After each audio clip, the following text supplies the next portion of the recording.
Today's webinar is brought to you by the Rising Tide Mastermind. The Rising Tide Mastermind is a group of individuals that get together regularly to help each other not only with issues, but to help each other get further faster in all areas of life. Whether you join our group or another group, now more than ever, everybody needs a group of trusted advisors. The Rising Tide Mastermind is putting on this proactive webinar series so we can focus on the things that we can do and not just worried about the things that we can't. Our presenter today is Tim Fulton, President of Small Business Matters, Vistage Chair Emeritus and Speaker, and my business coach. Welcome, Tim. Thank you, Trace. It's great to be with you. Well, thank you so much for doing this. Today, we're going to be talking about the 5 ways to effectively navigate our businesses through this crisis. Yeah, and again, great to be with you this afternoon. And this has really been, intentional on my part as I talk to a lot of business owners the last couple of weeks. Many of them are really struggling, trying to find the right path, the right strategy to survive this crisis and hopefully come out on the other side. And so I'm hoping that what we're able to talk about today will be helpful for your listeners that they too may survive this crisis. Yeah, totally unknown territory. Nobody's ever done this before. Yeah. So we appreciate you sharing what you've learned with your clients. So what's the best way to get started? So I've come up with, I think, 5 ways that small business owners, operators can work their way through, navigate their way through this crisis. So why don't we'll start with number 1. Trace, the first thing is being willing to make quick change, to be willing to pivot quicker than I think most business owners are accustomed to. And I think it's so important today. I was reminded of one of my favorite books this week. It's a book called Bounce. You may recall, written by Keith McFarland. He studied companies that took a hard hit under whatever circumstance. And why was it that some businesses survived, some did not survive, some actually came out stronger? And in fact, it's interesting, and you've probably heard this metaphor before. He said, all companies are designed in one of 3 ways. He said, they're either a Christmas ornament, a orange, or a Super Bowl.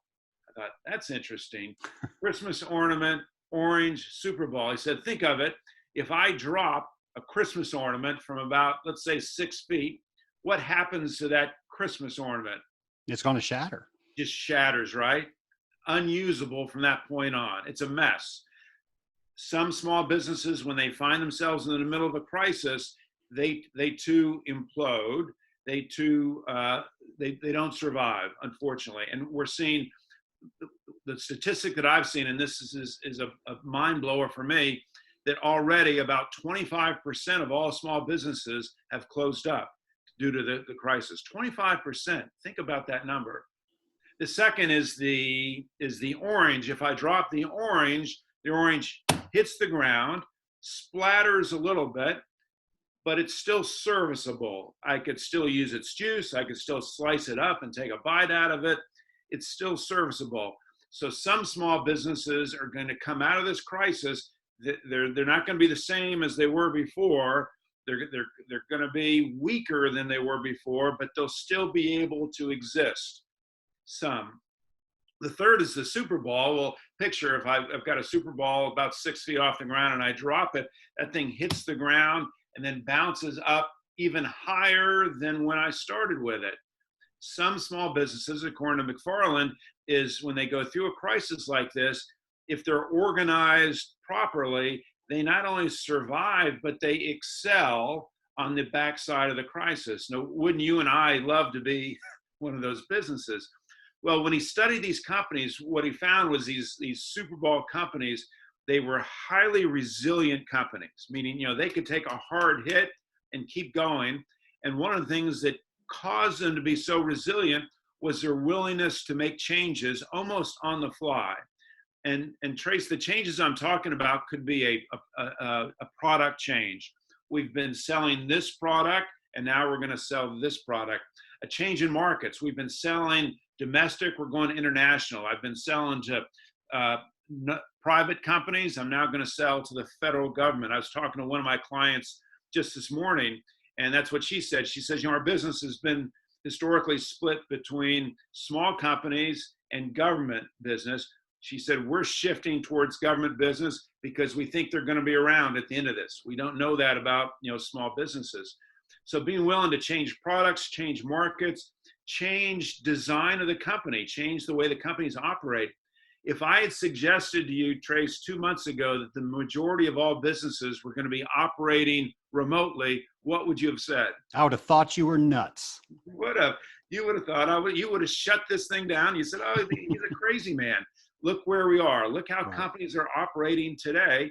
They've been forced to change their operation. And what I'm suggesting is rather than being forced, rather than being pushed into this, these resilient companies opt, they choose, they elect to make changes. And now's a great time to make changes because in the middle of this crisis, people are more willing to go with a change than they were before. Think about in typical times, if you say, hey, we're going to change this, we're going to change that, your employees are going to say, Trace, have you lost your mind? Why would we change what we're selling? We've been doing this forever. But in the middle of a crisis, people are more willing to go along with a significant change. So that's number one, is we've got to be willing to call an audible where it's appropriate, make changes on the fly. Very important. Tim, I can't help but wonder, are there some things that we really have to hold true to and not change during this time? Yeah, that's a great question. And I think the one thing that I would want businesses to hang on to more than anything else is their culture, is their values. Because to me, those are things, crisis or not, we've got to hang on to what we believe in, what makes us strong, because it's our values that determine our culture. It's the culture that creates the stickiness, not only internally for our employees, but externally for our customers. So those values, I don't think are going to change, don't need to change. And I think we need to hang on to those as tightly as possible. Yeah, I can really see with our team, we try to put culture above everything else. And now more than ever, that's what you need. And when you're trying to figure out what do you change, what do you not, that will at least allow you the wherewithal to figure out what the right answers are, or as best as those answers can be during this time. Yeah. So that's number one. We've got to be quick to pivot, quick to make changes. Number two is, and I'm sure your listeners have heard this ad nauseum probably, the importance of hoarding cash. Yes. Cash is so important in a crisis like this for two reasons. One is, as a small business, if I run out of cash, it's game over. I cease to operate the moment I run out of cash. So solvency for a small business is really important, because unlike a big business that can go to the bank or can go to capital markets to raise money, small business, I'm not able to do that. So I've got to have cash. I cannot run out of cash. Second reason for this is when we come out of this, and we will, I want each of your listeners to be a buyer and not a seller. And to be a buyer, you have to have cash. And what do I mean by buyer? As we come out of this, there are going to be extraordinary opportunities for small businesses, opportunities to purchase inventory, opportunities to purchase capital goods, opportunities to hire really good talent. And all of those require cash. And so if I've got a stockpile of cash in 6 months or 8 months or 12 months, I'm going to be able to utilize that cash to accelerate the growth of my business. But I've got to have the cash to be able to do that. And there are a couple just suggestions, if I may, around this idea of cash that I think are really important. Number one is collections. If small businesses are not already experiencing this, they will within the next week or so, that your clients are going to slow down payments because there's some guy like me or you telling them to slow down their payment. So we've got to have the right collection efforts in place to make sure that we've got cash coming in. So if anything, if possible, we want to accelerate collections. We also we want to take advantage of any loan opportunities. You and I were talking earlier about the PPP loan program from the SBA. If we qualify for that, and if you've not already applied for that, or the emergency funds, I would also suggest going to your local bank, and if you don't already have a line of credit from your bank, look to secure a line of credit. If you have a line of credit, look to expand your line of credit. Again, you want to have access to as much cash as possible. So, Tim, how willing are the banks right now to extend lines of credit and open up new ones? well, I think in the environment that we're in, it's not going to be easy, because there's going to be a lot of pressure on banks to be very careful about any type of loan that's not backed by the federal government, like the SBA loans. But I think if you've got good receivables, if you've got quality assets, inventory, whatever it might be, to support that loan, to support that line of credit, the banks, they still have to make money. And they don't make money off your deposit or my deposit. They make money from loaning money. They make, that margin of 2 or 4 points on a loan, and that's how banks make money. So they still have to loan money. They're going to be more careful, more diligent. They still have to loan money. And I think I interrupted a thought with my question, so I apologize for that. Trace, number 3, the third thing is, and I've been having a lot of conversations about this one this week with my clients, is about our people. So the question I'm getting is, Tim, should I be laying people off? Should I be putting people on the bench? And if I do, how do I cut payroll? Payroll is 50% or more of my expenses. How do I cut payroll? And so now more than ever, really important that you've got the right people on the bus. You remember Jim Collins saying this in his book, Good to Great: right people on the bus, wrong people off the bus. So good time to evaluate your people and decide, okay, as we head into this crisis and work our way through, who do I want on this team? And if there's someone that I'm not sure about, someone who's in question, someone who maybe is underperforming, someone who's not aligned with our values and hasn't been, now might be the time to allow that person to exit our company. So what I've been suggesting to my clients is a 3-step process as it relates to your people. The first step is to evaluate your people and decide who stays and who doesn't. That's number 1. If you've got dead wood, you remember the term dead wood from the Welch Grid that we use. Dead wood is underperformer and unaligned with our values. All dead wood should be removed for a small company. So once we've done that, step number 2 is then to look at trying to reduce payroll. And this idea comes from Patrick Lencioni. You're familiar with the author, Patrick Lencioni. And what he suggests is to ask for voluntary pay cuts. Voluntary pay cuts. Go to your employees and say, hey, we've got to cut 10%. We've got to cut 15%. I'd like to start with voluntary pay cuts, and see which of any of your employees would be willing to do that. It sounds kind of crazy, like who would raise their hand and say, yeah, I'll take a 10% pay cut.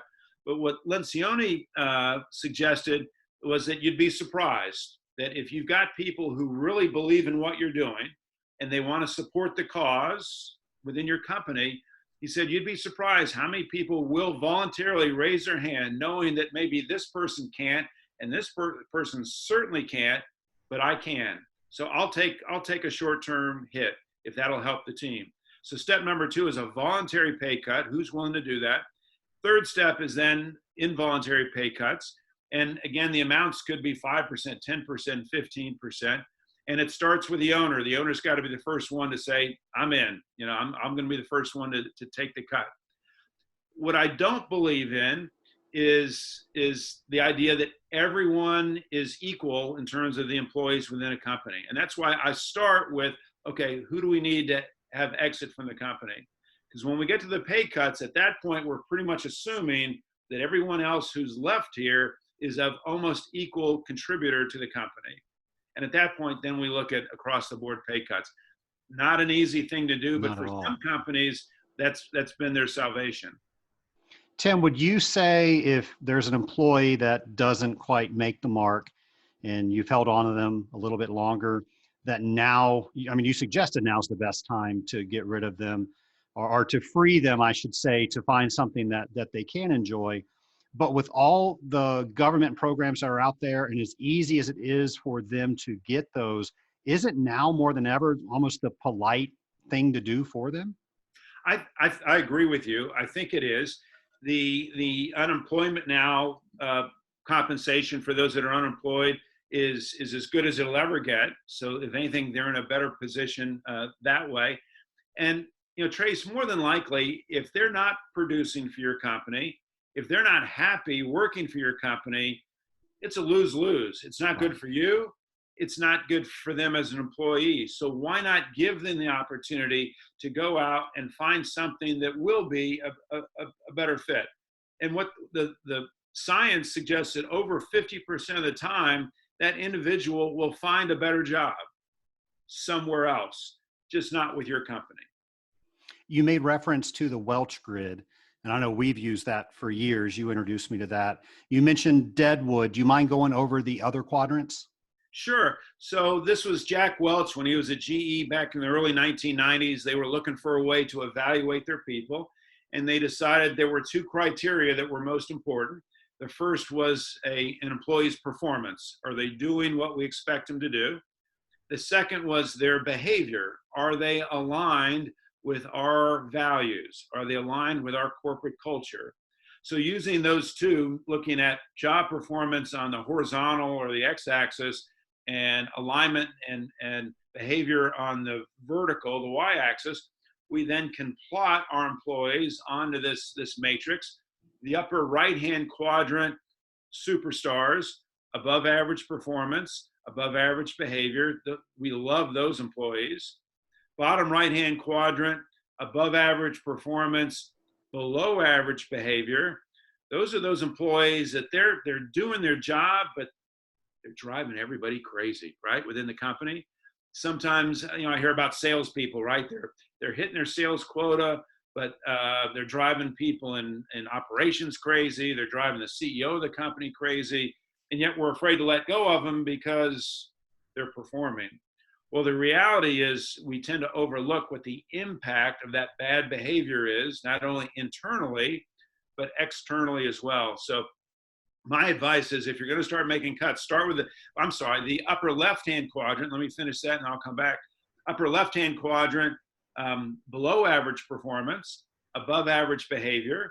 We call those are our cheerleaders. We love those employees. They're loyal to us. They believe in what we believe in. And yet for whatever reason, and it may be a circumstance of the crisis itself, we're not getting quite the performance that we expect. The bottom left-hand quadrant, the one we've already referenced, below average performance, below average behavior, that's our dead wood. So when we start to look to make cuts, we start with the dead wood. This is my belief. We start with the dead wood. Second is I would go to the terrorists, because even though we're losing some performance, I've never, ever, ever had a CEO tell me they regretted cutting a terrorist loose. And normally everybody else says, what took you so long? Exactly. Employees are high-fiving, right? They're saying thank you. And the performance part almost always comes back, whether it's we replace the person. Sometimes what I find is we let that terrorist go and the team rallies. The team comes together and says, man, Trace, thank you for letting that guy go. We're going to come together, and we know that we took a hit on sales. We took a hit here. We're going to make sure that that's as little damage as possible. So deadwood first, then I look to the terrorists and I begin eliminating the terrorists. I want to hang on to the cheerleaders if at all possible, because 70% of the cheerleaders are capable of becoming superstars. They get the right training, the right equipment, the right resources. 70% of the cheerleaders at some point are capable of coming back to being superstars. So I'm going to hang on to those folks as much as possible. And then the superstars, well, that's an easy one. We've got to hang on to our superstars. Tim, what advice do you have for a CEO listening that has to have that conversation with their employees about cutting their payroll? Yeah, that's a very good question. And it leads to something that I'll just give a hint. My number 4 is overcommunicate. And hitched closely to that is transparency. I think where we are today, more so than ever before, it's important for leaders to be transparent, to be willing to show all their cards and say, okay, here are our financials. Here's my bank account. Here's my budget. Here's my cash flow. This is what we're looking at. And as a result of this picture, here are the decisions that I've made. And whether it's cutting back on personnel, it's cutting back on certain expenses, cutting back on office space. But I think it starts with having a very frank conversation with our employees, full transparency. Here's where we are. This is the situation that we're in. I'm reminded by an article that you shared with me out of Inc. magazine, I think, when it was around the 2007 crash. And they had gone by and interviewed employees. And they said, if you knew the company was in as bad of a situation as they really were, would you have changed what you did? And overwhelmingly, people said, yeah, I would have turned off lights. I would have done whatever to make sure the company would have survived. But those companies didn't share any of that information. Yeah. And I think that's the humanness in us, that we don't want our employees maybe to know how bad a situation this is. We feel like, maybe they'll leave us, they'll go someplace else, or they won't, go buy the house or the car that they had planned. So we keep that information, tight to us. And yet the reality is, particularly in a situation that we're in, I think full transparency is the best path. And so what I'm suggesting to my clients, again, it's over-communicate. Over-communicate with your employees, over-communicate with your customers, over-communicate with your strategic partners on a regular basis, whether it's emails, it's texts, it's picking up the phone, letting them know that here's where we are, here's our plan, we're executing the plan, here's what I need from you, how can I support you? But over-communicating. I think it was Pat Lencioni that said you have to communicate something 7 times before somebody hears it the first time. Yeah. I've heard that in a number, like if I share with you my vision, my mission, whatever, if you're an employee, on average 7 times before it begins to resonate up here. Wow, Tim said something about, becoming the biggest, the best, the fastest. And with some, it may be more in this crazy situation we find ourselves in, it may take 14 times before someone really gets the message. That actually tees up my next question. If we were communicating a message here and everybody was in the office, we would have posters and a campaign. Nobody's in the office seeing that right now. So how do you communicate that message virtually? Yeah, that's a great question, and one that I've heard frequently. I'm a big fan of what are referred to as daily huddles. And I know you all practice this. The daily huddle is a meeting that happens every single workday. It's a short meeting, 10 minutes plus or minus, when the entire team, and for some companies, this would be the entire, employee population. Larger companies, it would be departments, it'd be local offices. But the idea is the whole team comes together for 10 minutes, let's say, and it's just a sharing of information. So the typical agenda for a daily huddle might be, what did you work on yesterday? What are you working on today? Where do you need help? And so if there were 8 of us here in the lobby of our office, I would start with you, Trace, and I'd say, Trace, what'd you work on yesterday? What are you working on today? What do you need help with? And then we'd go to the next person, the next person, the next person. So in a matter, again, of 8 to 10 minutes, everyone has had a chance to share what they're working on and where they need help. And at some point, maybe you say, hey, I need help trying to fix this widget.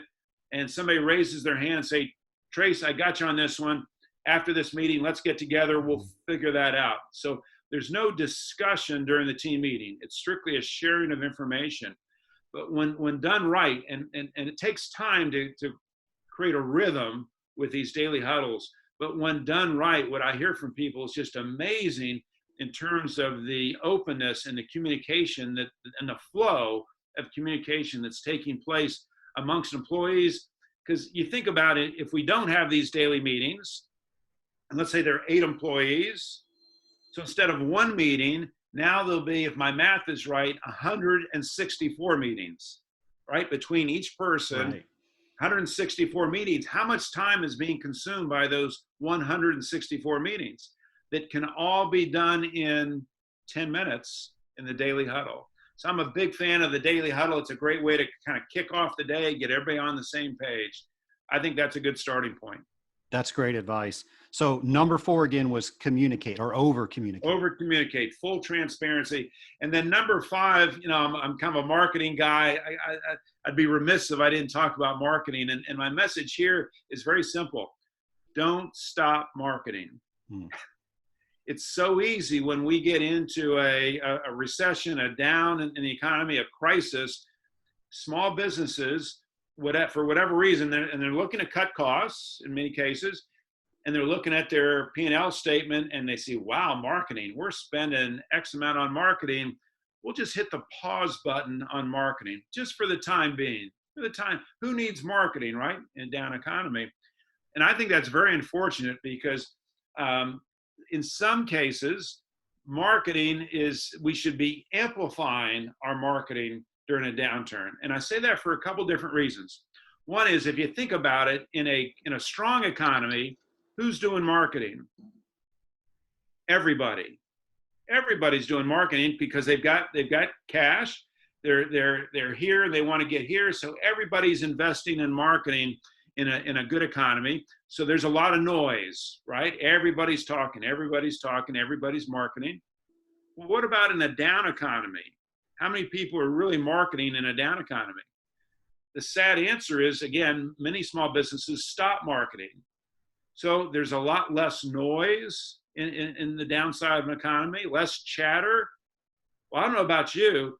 If I want to try to get a message across to my market, I would much rather do it in a quieter time than in a really noisy time. So that's one reason I think that we want to make sure that we continue our marketing efforts in a down economy. The second is that the cost of marketing in a down economy is oftentimes far less than in a good economy. If you want to run a campaign, if you want to run an ad, I can almost guarantee you, let's take a newspaper as an example. The cost of newspaper ads today, all-time low. TV ads, all-time low, just because of where we are. Now, I'm not suggesting that that's the right type of marketing, but what I am suggesting is just the cost of marketing on a per ad basis lower now than you'll see in a long time, which means the potential for your return on investment, because that's what we look for in marketing, is what is your return on investment, could be higher than what you've ever had in a good economy. So I don't want you to stop marketing, but I want you to be very mindful of the marketing that you're doing. There are essentially 2 buckets of marketing, 2 different types of marketing that small businesses can engage in. The first is what's referred to as brand marketing, where we're just pushing the brand. So brand marketing examples would be, hosting a conference, putting a billboard out on 285, anything that just puts our name out in front of the market. Brand marketing can be very effective in certain circumstances, just reinforcing this is who we are, this is what we do. The second bucket of marketing is what's referred to as response marketing. Response marketing, as the name suggests, I do this type of marketing because I want to get a response. And the typical response is a sale. I need a sale. So I'm gonna run an ad that says buy one, get one free. I'm gonna send out an email suggesting a 50% off sale. That's response marketing. I'm looking to try to elicit a response from my buyers, from my market. So with all that said, what I want to suggest is shifting your marketing from maybe usually it's 50-50, 50% brand marketing, 50% response marketing. I would shift my marketing over towards more response marketing, because let's face it, what we need right now are sales. We need clients. Mm-hmm. So I would shift my marketing towards more response marketing, particularly if I think there's any low-hanging fruit whatsoever in whatever market I'm selling into. I'm going to shift towards more response marketing. And Trace, the last thing I want to emphasize when it comes to marketing is I think in today's world, remember we've already talked about very possibly 25% of all small businesses have already gone away. It's projected that 25% more of small businesses will go away in the next 2 to 4 weeks. Wow. Just amazes me, but it makes sense if you think about what's going on around us. So we're looking at 50% of small businesses going away. It's horrifying. So the question in the mind of many consumers today is, I wonder if Trace is still in business. I wonder if he's going to survive this. So I think in terms of messaging today, the most important message for small companies is to raise your hand and say, I'm here. We're open. We're open for business. We're going to be here thick and thin. We're going to be here in a month. We're going to be here in 6 months. We're going to be here in 12 months.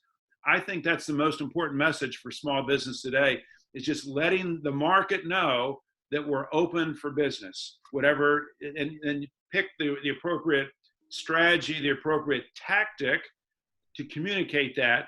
But that's something I think today, this week, we all need to be doing. That's great advice. We've done a little bit of that from your recommendation, and you're right. Clients are very happy to hear that not only you're still around, but you're calling to make sure that they're doing okay, and you're explaining what you're doing to try to keep them safe as you're keeping your employees safe. Tim, let me ask you this. Is there anything that we should avoid in our marketing during this time? Oh, that's a good question. Couple things come to mind. One is we all have competition, right? We all have another business, another store, another provider that we compete against. I'm not sure this is the right time to be, and I'm going to say bashing.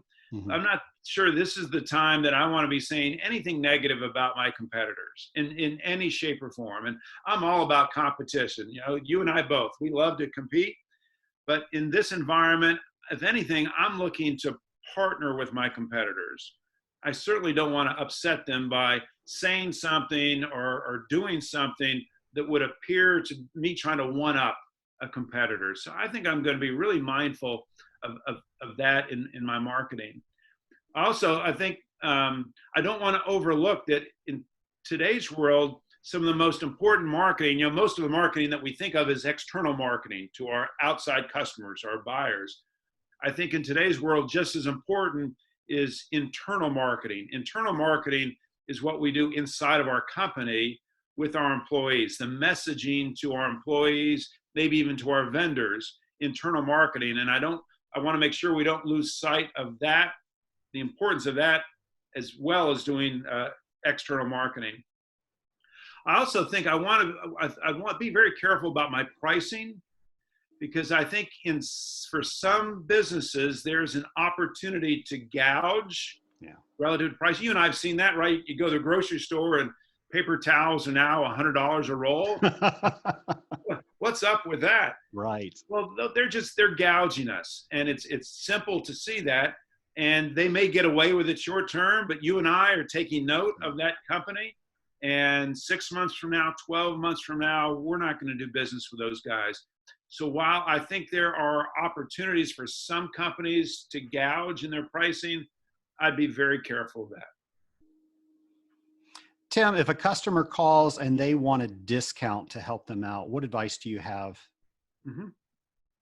Not unusual. I think that's happening every day, whether it's a discount or can you give me more time, you know, better credit terms.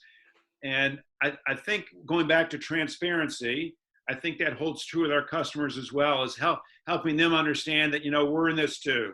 And we're trying to hang on to our employees, and we have families.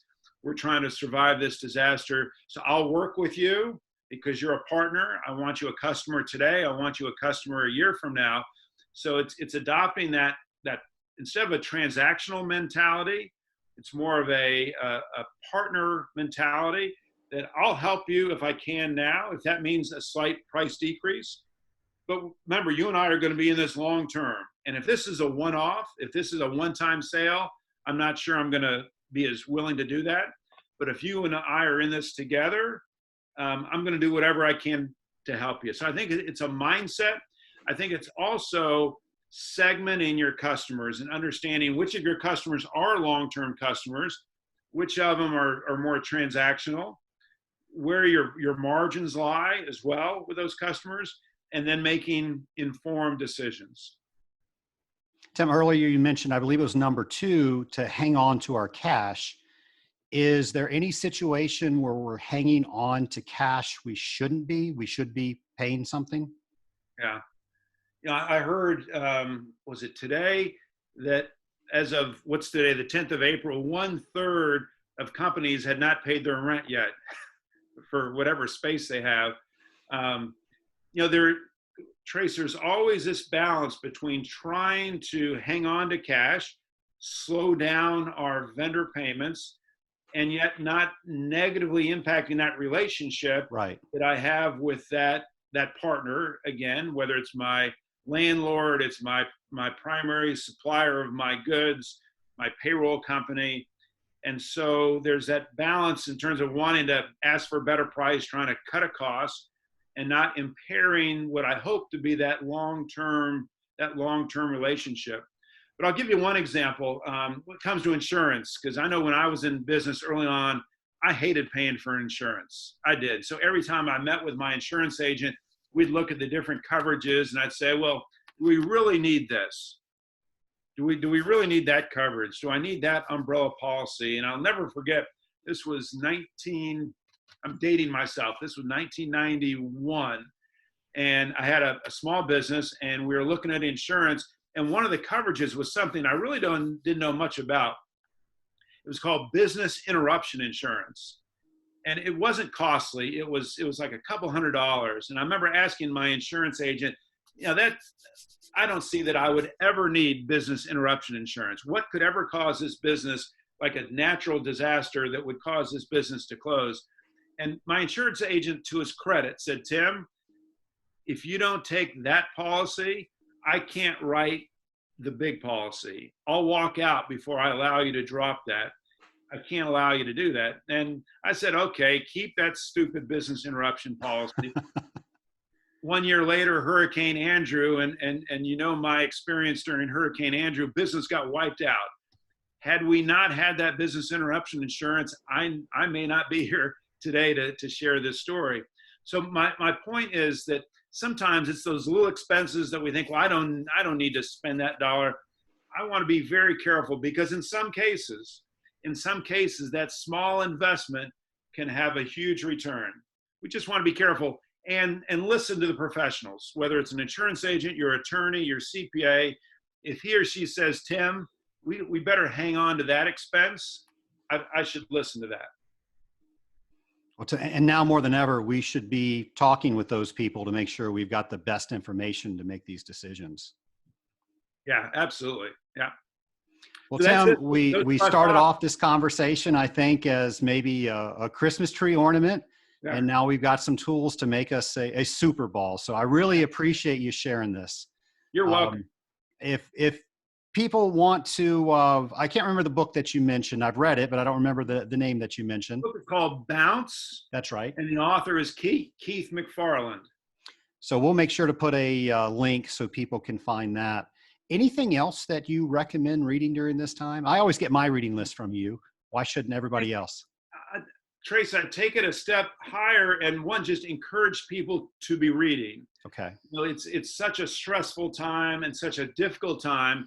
I think it's easy to put the reading aside and say, well, that's for another day, or it doesn't seem appropriate. I got all these fires going on. Why should I be reading a book?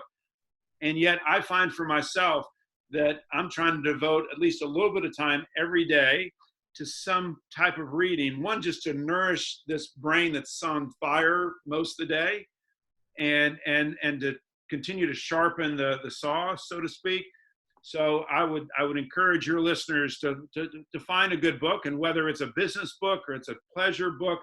I'm reading now, I just finished Patrick Lencioni's newest book. It's called Motive, which was very good. Marcus Buckingham's book, The 9 Lies About Work. I just finished that a couple weeks ago. Excellent book. Marcus Buckingham used to be of the Gallup organization. And right now I'm reading a book, Dan Heath, one of my favorite author, It's called Upstream. Hmm. Upstream. And it's really interesting book about how we go about solving problems. And so again, it's just a half hour or so a day. I'm allowing myself to divert my thinking towards something other than putting out huge fires. Tim, you've been very successful. You've always had a home office since I've known you. A lot of people are transitioning to a home office. And you just mentioned, make time for things like reading. People are just learning how to do this right now for the first time. What advice do you have to make sure that they have a healthy schedule? Hmm. So a couple of things come to mind. One is, and I'm lucky, I've got my own room here in my office. And so I'm very deliberate about when I come in this room, I'm working. When I leave this room, I'm not working. I see some people working from the kitchen table, from the dining room table, and that may be the only choice they have. But if there is an opportunity, a piece of the house that you can carve out and say, okay, this is my workspace, I would encourage that, because it for me, then it creates borders, for where I work and where I don't work. The second thing is, and then this is just me, the last couple weekends, is I've shut it down on Saturday and Sunday. And not that I have any shortage of work. There's always work to be done. But I just find that I need those 2 days for the most part to just relieve myself as much as possible from this crisis that we're in. I try to watch as little news as possible on the weekends and try to cut back on the work as well. I also have several places around the house that I enjoy going to take a break. I have out in our front yard, my neighbors think I'm a little crazy, I have a bench. And I just go outside and I sit on that bench. And that's just kind of a peaceful place for me to go. And just to go out there and think and wave at neighbors and listen to the birds, whatever. So to have some quiet place, some place that you can go that you can't work, and that you can just relax maybe for a moment. Well, Tim, I appreciate all the advice that you've shared with us today. We're going to reconvene on a event with the mastermind where they can ask questions directly to you. But thank you so much for all that you're doing for all businesses. And as always, thanks for everything you do for me.